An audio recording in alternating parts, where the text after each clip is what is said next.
Cape High Court, Equality Court in particular, granted Sekunjalo Group of Companies an urgent interdict against Nedbank for closing its company bank accounts.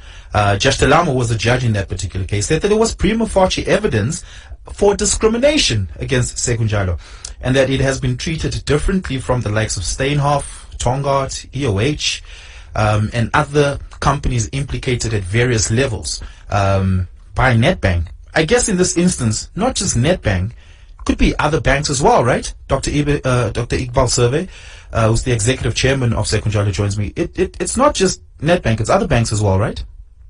Hi, Oliver. Well, firstly, thank you for having me on the program. I really appreciate that.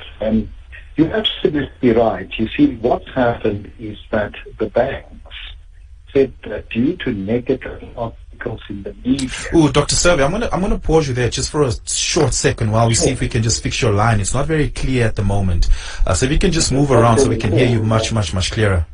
Is it better now? Much better. Go ahead. Now? Oh, fantastic.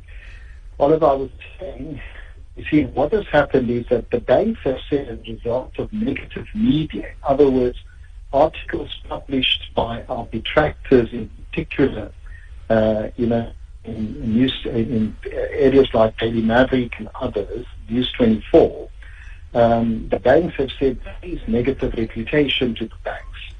Now, the banks themselves have admitted that we have done nothing wrong. They've said, for instance, you've never been corrupt, you've never had money laundering, you've never done anything except this negative media. So what we said is, look, first of all, the banks are all working together. We felt we would take them to the Competitions Commission. Secondly, we took them to the Equality Court, and we said, you have discriminated against us, and this is clearly political. You know, the black grouping with 8,500 people employed, 40,000 dependents.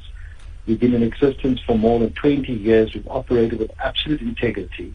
Yet you choose to close our accounts on the back of negative media. And we're delighted that Judge Delamo found that there is a prima facie case here, that Nedbank, and by implication, therefore, the extension, all the other banks have firstly acted, discriminatorily against us. So let's speak to that, because your case here specifically was exclusively against Nedbank. They were the respondent. But 20 plus banks in South Africa refused to do business with you, and multiple other banks closed related bank accounts, ABSA being one of them, Investec being another, mercantile bank, for instance. Why did you litigate then specifically only against Nedbank? No, that's not true. So let's explain what has happened. So this is specifically an interdict against Nedbank because there was a specific date at which the Nedbank bank accounts were going to be closed. And so we went to interdict Nedbank on the basis that we have filed an application in the Equality Court, which will be heard hopefully within the next couple of months or a year or so. And in that application, we have cited many other banks. Right. So we have in fact cited all the banks, but this was specifically an interdict against Nedbank. So in your main case, in its main application, you're taking on all the other banks.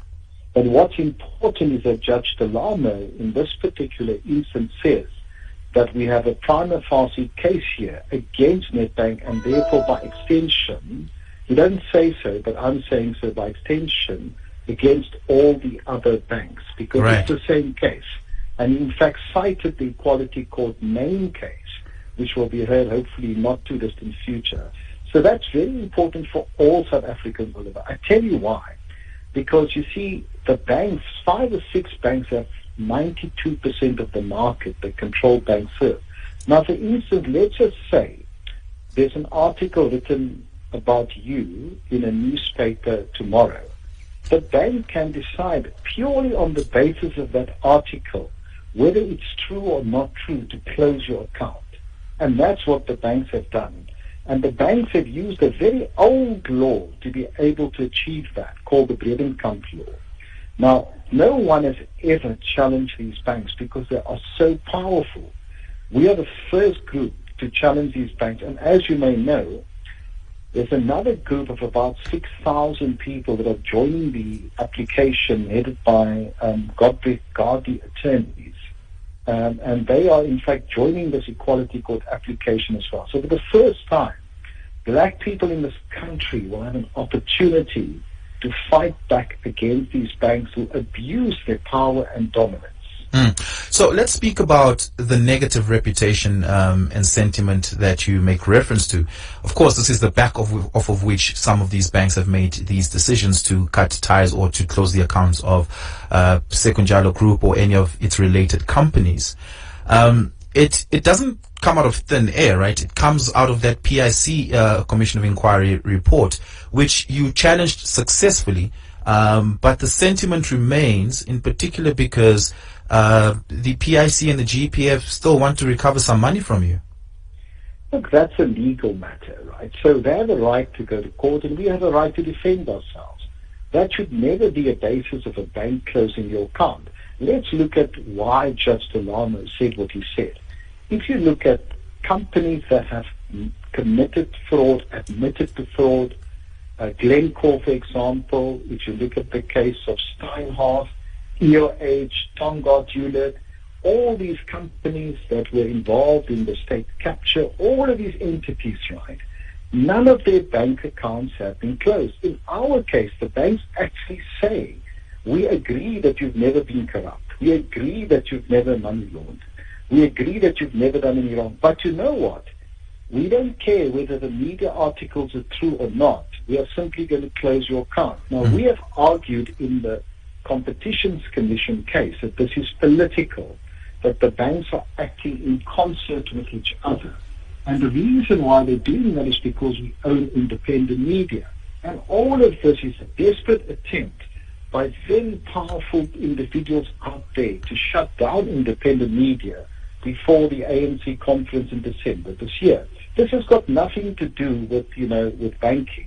This is purely a concerted attempt. Because if you take this example, very good example of what's happened with the president and the dollars on his farm, right? Surely the bank should then be closing the account of the president. Because here you have someone that has caused grave embarrassment. But they don't do that. So they've targeted us. And this is what Judge Delano said. He said, this is targeted.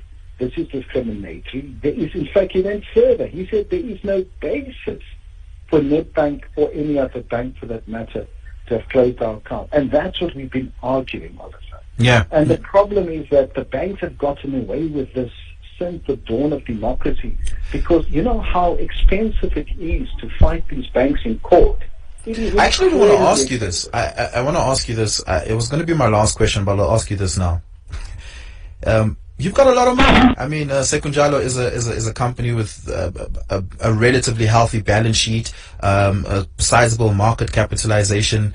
Have you considered opening your own bank to circumvent these battles?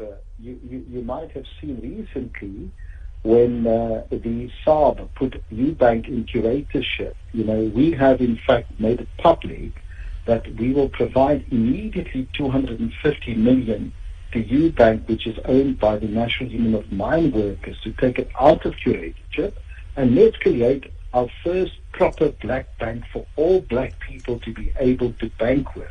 Because it's time that black people own a bank in this country. How much equity will that 250 million give you?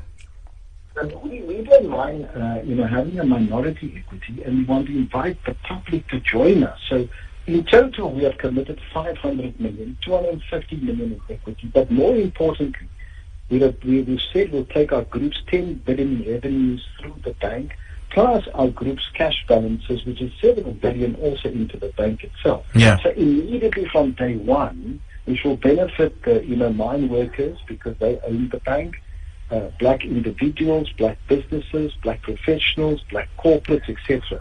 So we have committed to providing that capital base. And we said we just want to have a minority stake. We don't want to have a Okay. And I invited the Black Business Council to join us as well. Okay, I'd love to talk about that more on a different day, Dr. Survé. But final question here, and hopefully you can answer it in a minute for me.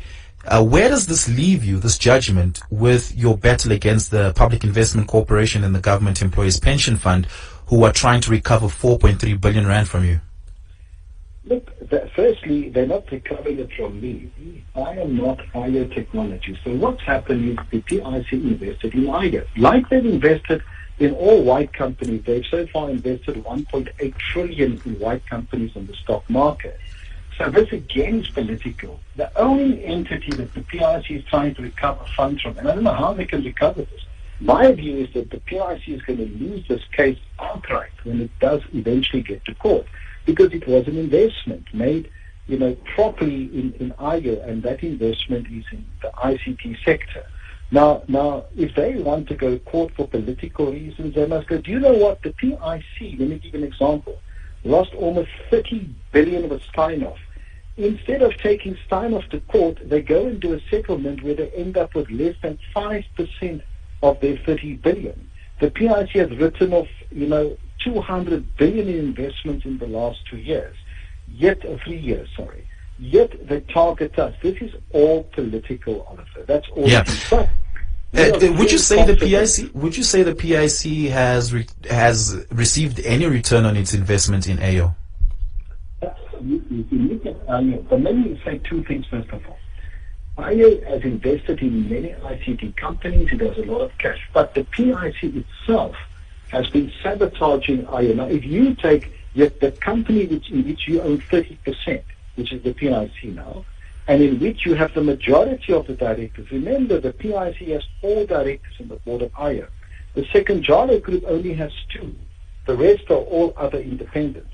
Now, if you deliberately sabotage, make public negative statements against that company, then that is incredible. I mean, why would Dr. Survé? Why would your shareholder try to sabotage? Why would AO's shareholder try to sabotage it? Precisely because it's a political decision. This is all political. I've maintained from the beginning. And if you look at our affidavit to the Competitions Tribunal, we set out in great detail how it is the PIC which has gone to the banks to ask them to shut our accounts. Okay. Because they know they cannot win the case against IO. Thank you so much for your time today, Dr. Survé.